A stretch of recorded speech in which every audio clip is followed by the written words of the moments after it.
వార్షికోత్సవం సందర్భంగా Meenakshi test tube baby centre Guntur నందు ఐవీఎఫ్ ట్రీట్మెంట్ పై 40% రాయితీ. నమస్తే రమ్మగారు. నమస్తే జీ. రమ్మగారు, కాశీ మజిలీ కథలు ఇవి కూడా మనము సిరీస్ వైజ్ గా వెళ్తూ ఉన్నాం కదా. ఒక ఎపిసోడ్ ఈ రోజు రాముణ్ణి కుక్కని చేసేసాడు కోయివాడు. అప్పుడు ఈ కుక్క అయిపోయిన రాముణ్ణి వెంట పెట్టుకుని ఈ కనకవల్లితో పాటు, అంటే ఈ కొత్త పెళ్లి కూతురుతో పాటు బయలుదేరారు. కోయివాడు రాముణ్ణి కుక్కని చేసేసాడు. ఇప్పుడు కొత్తగా అతను పెళ్లి చేసుకున్న కనకప్రభతోటి ఈ కుక్కను కూడా చేత్తపుచ్చుకుని కోయివాడు నగరానికి బయలుదేరాడు. అంటే ఈ అడవిలోనే ఉంటే వీళ్ళ పద్ధతులు అమ్మాయికి తెలియదు కాబట్టి అమ్మాయి వాడిని అట్లా ప్రేరేపించింది అనమాట. నీ ఇక్కడే ఉన్నావనుకో, నా భర్త నువ్వు కుక్కని చేసావు, పోనీ బాగానే ఉంది, మీ ఆవిడని ఏం చేస్తావు, వాళ్ళతోటి నేను ఇమడలేను కాబట్టి తనే చెప్పింది పద వెళ్ళిపోదామంది. అయితే ఈ వెళ్ళే దారిలో ఏం చేసిందంటే వాడితో కబుర్లు చెప్తుంటే వాడు ఎక్కడో మైమరిచిపోయి, మనం బాగా కబుర్లు చెప్తే అవతల వాళ్ళ మైమరిచిపోయి ఏదో నిజాలు చెప్పేస్తారు. ఈ హేలానగరం అని ఒక నగరం ఉంది వంగదేశంలో. ఆ నగరంలో ఒక సత్రంలో ఒక బైరాగు ఉన్నాడు. ఆయన దగ్గర మంత్రపు బియ్య పక్షింతలు ఉంటాయి, అవి గనక చల్లితే ఈ కుక్క మనిషి అవుతాడని చెప్పాడు. ఓహో, విషయం చెప్పేశాడు, శిష్యం చెప్పేశాడు. నువ్వు కుక్కని చేసావు, వీడు ఎప్పటికి మనిషి అవుతాడు, అలా ఏదో అడిగింది. 4-5 ప్రశ్నలు అడిగేసరికి ఏదో సందర్భంలో మైమరిచిపోయి వాడు ఆ నిజం చెప్పేశాడు. ఆ అమ్మాయి అది దృష్టిలో పెట్టుకుని ఇప్పుడు హేలానగరం వెళ్ళాలి. హేలానగరంలో సత్రంలో ఎవరో ఒక బైరాగి ఉంటాడు, ఆ సత్రము ఆ బైరాగిని వెతుక్కోవాలనుకో, మంచినీళ్ళు కావాలని అడిగింది. కావాలంటే ఇది ఏం చేశాడు, ఒక చిన్న దారి బాట మధ్యలో అక్కడ ఒక నుయ్యి ఉంది, ఆ నువ్వు దగ్గర ఏమైనా చేదుందేమో చూద్దాం పదమన్నాడు. అమ్మాయి కుక్క కోయవాడు ముగ్గురు ఆ నుయ్యి దగ్గరికి వెళ్ళారు. నువ్వు దగ్గరికి వెళ్తే బావిలో చేదలేదు, నీళ్లు కనపడుతున్నాయి, దాహం వేస్తుంది. ఎలా అంటే ఆ నీళ్లు కొంచెం చేతికి అందేలాగా ఉన్నాయి. వర్షాకాలం మన ఊళ్ళల్లో కూడా నీళ్ళు చేతికి అందుతాయి, చేతికి అందేలాగా ఉన్నాయి నీళ్లు. నువ్వు ఇంత పొడుగాటి వాడివి, ఇంత పొడుగు చేతులున్నాయి, పైగా నీకు మాయాలు మంత్రాలు అన్నీ బోల్డని వచ్చు కదా, చక్కగా అరిచేత్తో ఇట్లా దోశలతో తీయి అంది. అనేసరికల్లా నేను వంగితే పడిపోతానేమో అన్నాడు. ఎందుకు, నేను వెనకాల నుంచి నీ కాళ్ళు పట్టుకోను అని చెప్పేసరికల్లా సరే వీడేం చేశాడు, నిటారుగా నుంచున్నవాడు బావిలోకి వంగాడు. కొంచెం వంగితే అందలా ఇంకా ఇంకా ఇంకా ఇంకా ఇంకా వంగంగానే ఈ అమ్మాయి ఏం చేసింది, వాడికి కత్తులు, పల్లెటూరు వాళ్ళు కదా, ఏదో చిన్న పిడివాకులు ఉంటాయి, ఠాకీమని వీపులో పొడిచేసి. ఇప్పుడు వాడు ఎదురుకుండా ఉన్నవాడిని అమ్మాయి ఏం చేయలేదు, వాడు పెద్ద ఆజానుబాహు బలశాలి. వంగి ఉన్నప్పుడు వెనకాల ఏం జరుగుతుందో వంగిన వాడికి కనపడు. వచ్చేసి వాడిని నూతులోకి తోసేసి ఈ కుక్క తన భర్త ఉన్నాడు కదా, ఈ కుక్క అయిపోయాడు, వాడిని పుచ్చుకుని పరుగు అక్కడి నుంచి కోయివాడి నుంచి తప్పించుకుని ఇంకా బాగా ముందుకెళ్ళి ఏమనుకుందంటే, ఇంత అందంగా ఉండటం వల్ల కదా నేను ఇలా తయారయ్యాను, వీడికి దొరికిపోయాను, ఈ రూపం ఇట్లా కనపడకూడదు. అమ్మాయి రాజకుమారి, పైగా 18-19 సంవత్సరాల పిల్ల, అందమైన పిల్ల కనపడుతోంది, యుక్త వయసు, మొహం మెరిసిపోతూ కనిపిస్తుంది. ఏం చేసింది, ఆ బావి చుట్టుపక్కల ఏదో మట్టి ఉంటే కాస్త మట్టి మొహానికి పూసుకుని కోయవాడు వాడికి పైగుడ్డ అవన్నీ ఉన్నాయి, వాటిని కట్టుకుంది.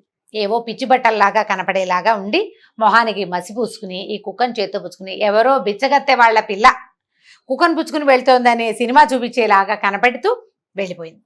మనకి తప్పించుకోవాలి, ఆ పిల్ల తెలివైందనమాట. అందంగా కనపడితే వీడి తప్పించుకుంటే ఇంకొకటి దొరుకుతాడు, ఎవడో ఒకడు ప్రాణం తీయటానికి. మధ్యలో భర్త ఏమో కుక్క అయిపోయాడు. అయ్యే సరే, ఆ కుక్కను చేత్తో పుచ్చుకుని ఆ హేలా నగరం ఎక్కడుందో, అందులో బైరాగ్ ఎక్కడున్నాడో, సత్రం ఎక్కడుందో వెతుక్కుంటూ నడవటం మొదలుపెట్టింది. వీడి కథ ఇక్కడికి అయిపోయింది. ఇప్పుడు తర్వాత మళ్ళీ ఆగినప్పుడు ప్రవరుడి కథ.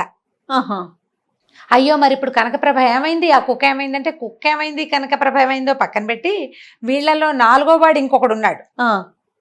మనం వారా చెప్పాం కాదు, మూడో వాడు ప్రవరుడు. ఇతను రాముడు కదండి, కుక్క అయిపోయింది. వసంతుడు రాముడు అయినా ఇప్పుడు ప్రవరుడి కథ చెప్దాం. ఓకే. ఈ ప్రవరుడు ఎవరు, బ్రాహ్మణ యువకుడు, పురోహితుని కుమారుడు. వీరికి ఏంటంటే రత్నాలు అవి చూడడం, రత్నాలు పరీక్ష చేయటం, జాతి రాళ్ళని గుర్తుపట్టడం లాంటివి తెలుసు. కొద్దిగా మితభాషి, జాగ్రత్తగా మాట్లాడతాడు, ఏ పరిస్థితుల్లోనూ తొందరపడి మాట్లాడు. అలాంటి ఈ ప్రవరుడు పడమటి దిక్కుకి ఉన్న కొమ్మని ఎక్కాడు. నడిచి వెళ్ళాడు. 3 రోజులకే ఆ కొమ్మ ఎండైపోతే కొమ్మ ఎక్కడ దాకా ఉందో తెలుసుకుని వెనక్కి వద్దాం అనుకున్నారు కదా, ఇప్పుడే కదా వచ్చాం, ఎందుకు అనవసరంగా ఇక్కడ వెనక్కి వెళ్ళిపోవటం ఎందుకు, ఏమిటో ఇక్కడ వింతలు చూద్దామని ఆ కొమ్మ దిగేశాడు కిందకి. అక్కడికి ఆగిపోయింది. దిగితే ఏదో ఒక దారి వెళ్తుంది. అక్కడ ఉన్న వింతలు విడ్డూరాలు తెలుసుకోవాలంటే నడవందే ఎలా కుదురుతుంది. ఆ నడిచిపోతుంటే ఒక సన్నటి దారి గుండా వెళ్తే ఒక విశాలమైన ఆ ఎడారిలాగా కనపడుతోంది. ముందుకెళ్ళేసరికల్లా ఒక దొంగల గుంపు ఆ వైపు వచ్చింది. వాళ్ళు ఏం చేశారంటే వీడిని పట్టేసుకుని వీడి మెళ్ళలో గొలుసులు, చేతులకి ఏవో ఉంగరాలంటే విలువైనవన్నీ తీసేసుకుని కట్టు బట్టలతోటి మిగిల్చారు. వీళ్ళందరికీ దట్టిల్లో కొంత డబ్బులు ఉన్నాయి, వాళ్ళు చాలా తెచ్చుకున్నారు కదా సొత్తు, మొత్తం లాగేశారు దొంగలు. ఈ కుర్రాడు ఖాళీ ఒట్టి చేతులతోటి మిగిలాడు. వీడు ముందే బ్రాహ్మణ యువకుడు, కత్తి కటారు ఏమీ లేదు వీడి దగ్గర, ఏం లేవు, ఉన్న విలువైన వస్తువులన్నీ పోయినాయి. సరే ఇంక ఏం చేస్తాడు, సరే చూద్దాం ఏదైనా దగ్గరలో ఊరుందేమో, ఏ బ్రాహ్మణుల ఇల్లు దొరకపోతుందా, ఎక్కడో చోట అన్నం దొరకపోతుందా అని నడుచుకుంటూ పోయాడు. ఒక ఊళ్ళోకి చేరాడు. ఏదో పెద్ద నగరమే అది, అంటే మరీ టౌన్ లాగా ఉందన్నమాట. అవి వెళ్తూ ఉంటే చీకటి పడిపోయింది, ఆహారం దొరకలేదు, ఆకలేసేస్తోంది. ఈ లోపల ఏమైందంటే అక్కడ ఒక గుర్రాల శాల కనపడింది. కొంచెం గైర్ఘనంగా ఉందన్నమాట. ఆ గుర్రపు శాలలో పడుకోవటానికి దానికి మంచాల్లాగా ఉన్నవి అవి కనపడుతున్నాయి. సైనికులు పెద్దగా ఎవరు లేరు.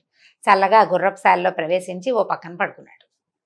కాస్త ఎత్తుగా ఉన్న బల్ల మీద పడుకునేసరికల్లా ఆకలిస్తుంది, బాగా నిద్రపట్టలేదు. అటు ఇటు పొలుతున్నాడు. మనకు కూడా ఆకలితో ఉంటే నిద్ర పట్టదు. ఆ కళ్ళు తెరిచి చూసి అట్లా చూస్తూ ఉంటే అది ఎట్లా ఉందంటే కొంచెం అమావాస్యకి దగ్గర పడిన రోజులు, రేపే అమావాస్య బహుశా, చీకటిగా ఉంది. తెల్లవారి 3 అది అయ్యేసరికల్లా అంత వెర్రి చీకటిగా ఉండదు కదా, కొద్దిగా వెలుగు రేఖలుగా కొంచెం తెలుస్తూ ఉంటుంది. ఈ గుర్రపు శాలని ఆనుకుని ఒక పెద్ద బిల్డింగ్ ఉంది, కలర్ఫుల్గా కనిపిస్తోంది గోడ. ఇతను ఏ అంతఃపురమో అయి ఉంటుందని భావించాడు. దాని మీద నుంచి సడన్గా ఒక ఇనప గొలుసు టంగమని బయట, రాత్రిపూట టంగ్ టింగ్ అంటే వినపడుతుంది మనకి, మెలకుగా ఉన్నవాడికి ముందే వినిపిస్తుంది. ఏదో గొలుసల్లే పడింది, ఇనప కుక్కెం మోగిన శబ్దం వస్తోంది. ఏమిటా అని చూస్తే ఆ ఇనప గొలుసు పుచ్చుకుని ఒక అమ్మాయి కిందకి దిగి వచ్చింది. ఒక 16-18 ఏళ్ళు ఉంటాయి, చక్కగా నైస్గా ఉన్న ఆడపిల్ల దిగి రావడం అతను చూస్తూనే ఉన్నాడు. చక నడుచుకుంటూ వచ్చేసింది. పదా అని వీడిని లేపింది. ఏమిటి నన్ను లేపుతోంది, ఎవర్రా ఇది, దానికి అర్థం కాలేదు. ఆ అమ్మాయి ఏం చేసింది, వీడిని పద అని ఆ పక్క నుంచి 2 గుర్రాలను చేత్తో పుచ్చుకొచ్చింది. ఓ గుర్రం దానికి గబగబా ఎక్కువ వెళ్దాం అంది. ఎక్కమంటోందని తెలిసింది కదా, ఎక్కేసాడు. చూద్దాం ఏమవుతుందో అని. ఇద్దరు కలిసి స్వారీ చేసుకుంటూ పోయి ఆ అమ్మాయి ఎటు వెళ్తే అటు వెళ్ళిపోయాడు. ఆ అమ్మాయి వెనకాల పడి వెళ్ళగా ఆ మధ్యలో అమ్మాయి అడిగింది, నిన్న రాత్రి ఎవరో ఒక ఆవిడ ఒక గణికి వచ్చిందిట, చాలా గొప్పగా సంగీతం నేర్చుకుంది, ఆ సంగీత విద్యను పరీక్షించమని మా నాన్న నన్ను పిలిచాడు, తలనొప్పి అని తప్పించుకున్నాను, నీకు కూడా వచ్చిందా ఏమిటి ఈ సమస్య అని అడిగింది. అన్నాడు. రాలేదు అన్నట్లుగా అన్నాడు. అనేసరికల్లా సరే అమ్మాయి ఓ పోనీలే అందుకనే తప్పించుకోగలిగాను, లేకపోతేనా అసలు 2 రోజుల నుంచి ఎంత టెన్షన్గా ఉందో నాకు అని ఆ అమ్మాయి చెప్పేస్తోంది. వీడు వింటున్నాడు కామ్గా. మధ్యలో జయంత అంటుంది. ఓహో ఎవడో జయంతుడని నన్ను అనుకుంటోందని అర్థమైంది. సరే వెళ్ళిపోయారు. బాగా తెల్లారేసరికి వీళ్ళు ఒక నది దగ్గరికి చేరారు. ఆ అమ్మాయి అప్పుడు స్పష్టంగా చూసింది, వీడెవడో జయంతుడు కాదు. నిర్ఘాంతపోయింది, ఏం చెయ్యాలో తెలియలే. ఊరి నుంచి బాగా దూరం వచ్చేసారు. ఓ నది వచ్చింది, గుర్రాలు దిగారు. అమ్మాయి బిక్కమొహం వేసింది, ఏం మాట్లాడాలో తెలియటం లేదు. ఈ అబ్బాయి ముందే మితభాషి, వాడు పరిస్థితిని ఆకలింపు చేసుకుంటే కానీ మాట్లాడు, ఏమీ అడగటం లేదు. ఒకళ్ళ మొహాలు ఒకళ్ళు చూసుకుంటూ నుంచున్నారు. ఇంతలో కొన్ని పడవలు బయలుదేరినా రండి అని పిలుస్తుంటే ఇతను ఎవరో పిలుస్తున్నారు కదా, ఒక్కడికి మనం ఊరికే పిలిస్తే అంటాం చూడు, ఎవరన్నా మన్నే పిలుస్తున్నారు, 2 అడుగులు పడవ వైపు వేశాడు. వీడు వెళ్ళిపోతున్నాడు అనుకుని ఆ అమ్మాయి కూడా వాడితో పాటు వచ్చేసింది. ఈ అమ్మాయి ప్రవరుడు ఇద్దరు వెళ్ళి పడవ ఎక్కేశారు. ఆ పడవ ఎక్కుతుంటే వీళ్ళ వెనకాల నుంచి ఒక ముసలి బ్రాహ్మణ ఆవిడ ఒక ఆవిడ వచ్చింది.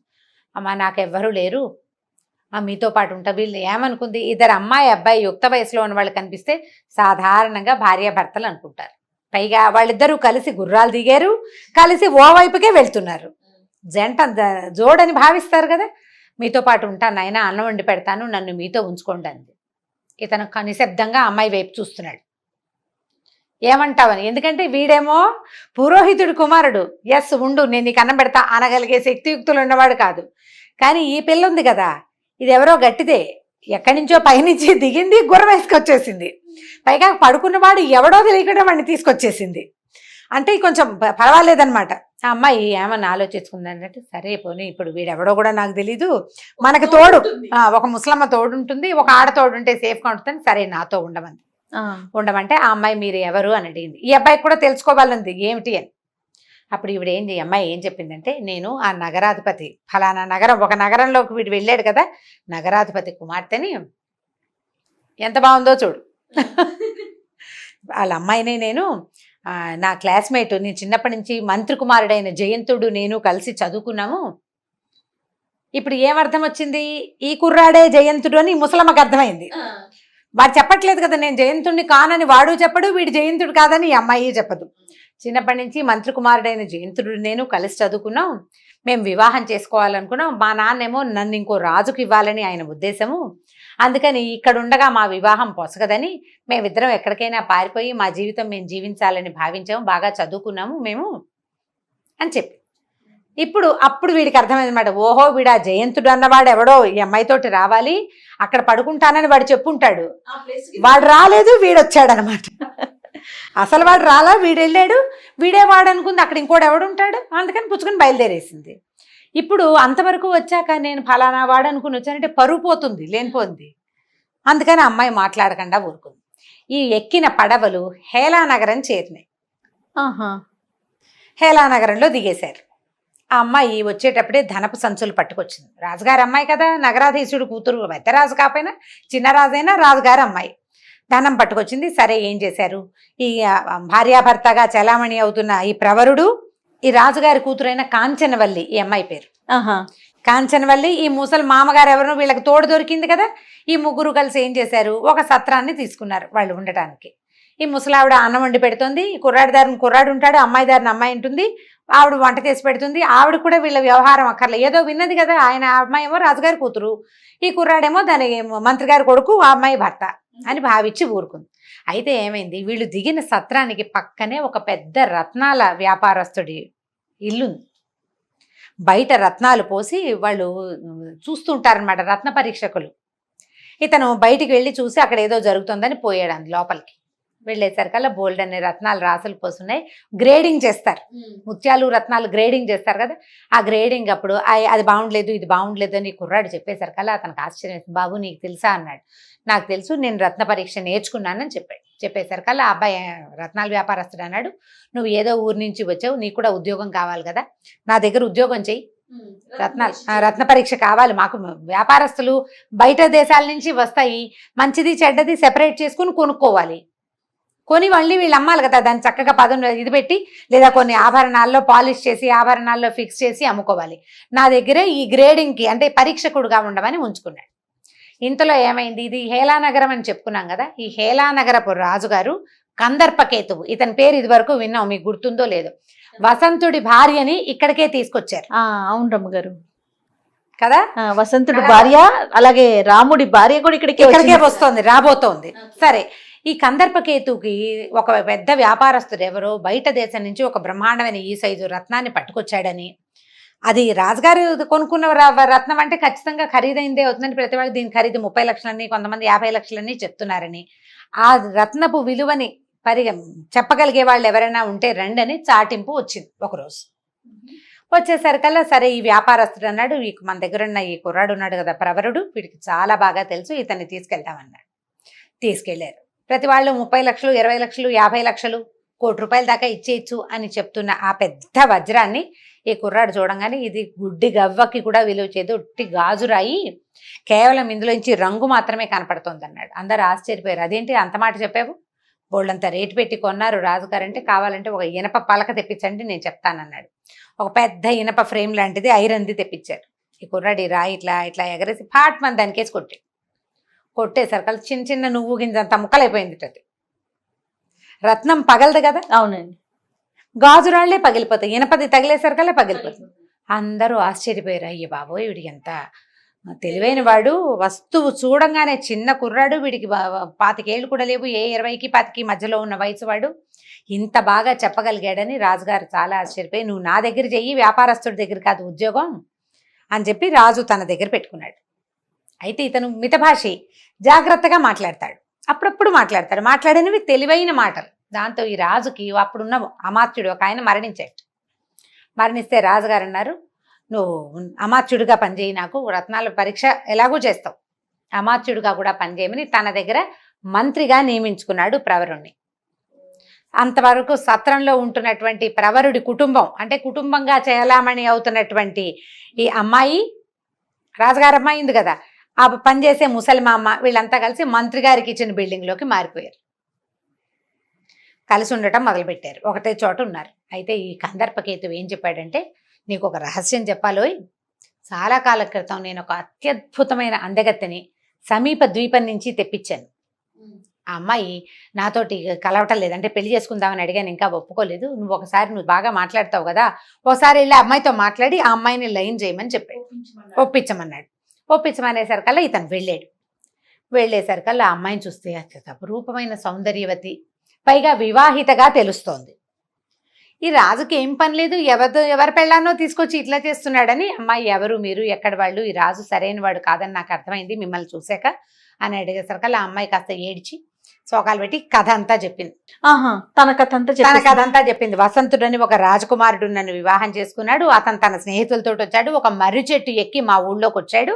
చెప్పేసరికల్ ఇతను తెలబోయాడు, అయ్యో వసంతుడు మా రాజకుమారుడే, మేమే కలిసి వచ్చాం, మేము 5గురిలో నేను 3వ వాడిని, అమ్మ నువ్వు కంగారు పడకు, నా స్నేహితుడు వచ్చేందుకు మార్గాన్ని నేను కనిపెడతా, నువ్వు ధైర్యంగా ఉండు, నీ సోదరుడితో ఉన్నానని భావించు, నీ అన్నదమ్ముడే ఇక్కడ ఉన్నాడని భావించు, నువ్వేం భయపడద్దు అన్నాడు.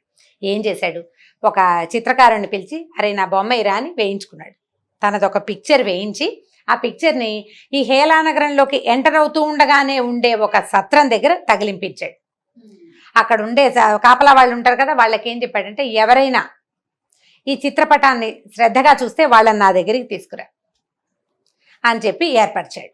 సరే, క్రమంగా ఏమైంది, వీళ్ళు ఒకచోటే ఉంటున్నారు కదా, ఇది ఏర్పరిచిన తర్వాత ఈ కాంచనవల్లి ఇతనితో పాటు వచ్చిన రాజుగారి అమ్మాయింది కదా, ఆ అమ్మాయి ఏమనుకుందంటే, వీడు చాలా తెలివైన వాడు, బుద్ధిమంతుడుగా ఉన్నాడు, జయంతుడేదో అత్యద్భుతమైన వాడు అనుకుని వాడి కోసం వీడి వెనకాల పడి వచ్చాను, ఇతను బుద్ధిమంతుడు, పైగా ఒక రాజ్యానికి ఇంత క్షణాల్లో మంత్రి అయిపోయిన వీడి సమర్థత ముందు ఇంకా ఎవరు పనికిరారనుకుని ఆ అమ్మాయి ఏం చేసిందంటే, ఈ ముసల్మామ ద్వారా అతన్ని అప్రోచ్ అయ్యి, నన్ను వివాహం చేసుకో, ఎలాగూ నేను నీతోటి వచ్చేసాను, మనం భార్యాభర్తలుగానే చలామణి అవుతున్నాం, నిజంగానే భార్యాభర్తలు అవుదాము, నాకు చిన్నతనం నుంచి కలిసి పెరగటం వల్ల జయంతుడిని పెళ్లి చేసుకోవాలనుకున్నాను, భగవంతుడు మా ఇద్దరికి కూర్చలేదు, నీతో జత కలిపాడు, విధివశాత్తు మన ఇద్దరం ఒక చోట చేరాం కాబట్టి వివాహం చేసుకుందామని ప్రపోజ్ చేసింది.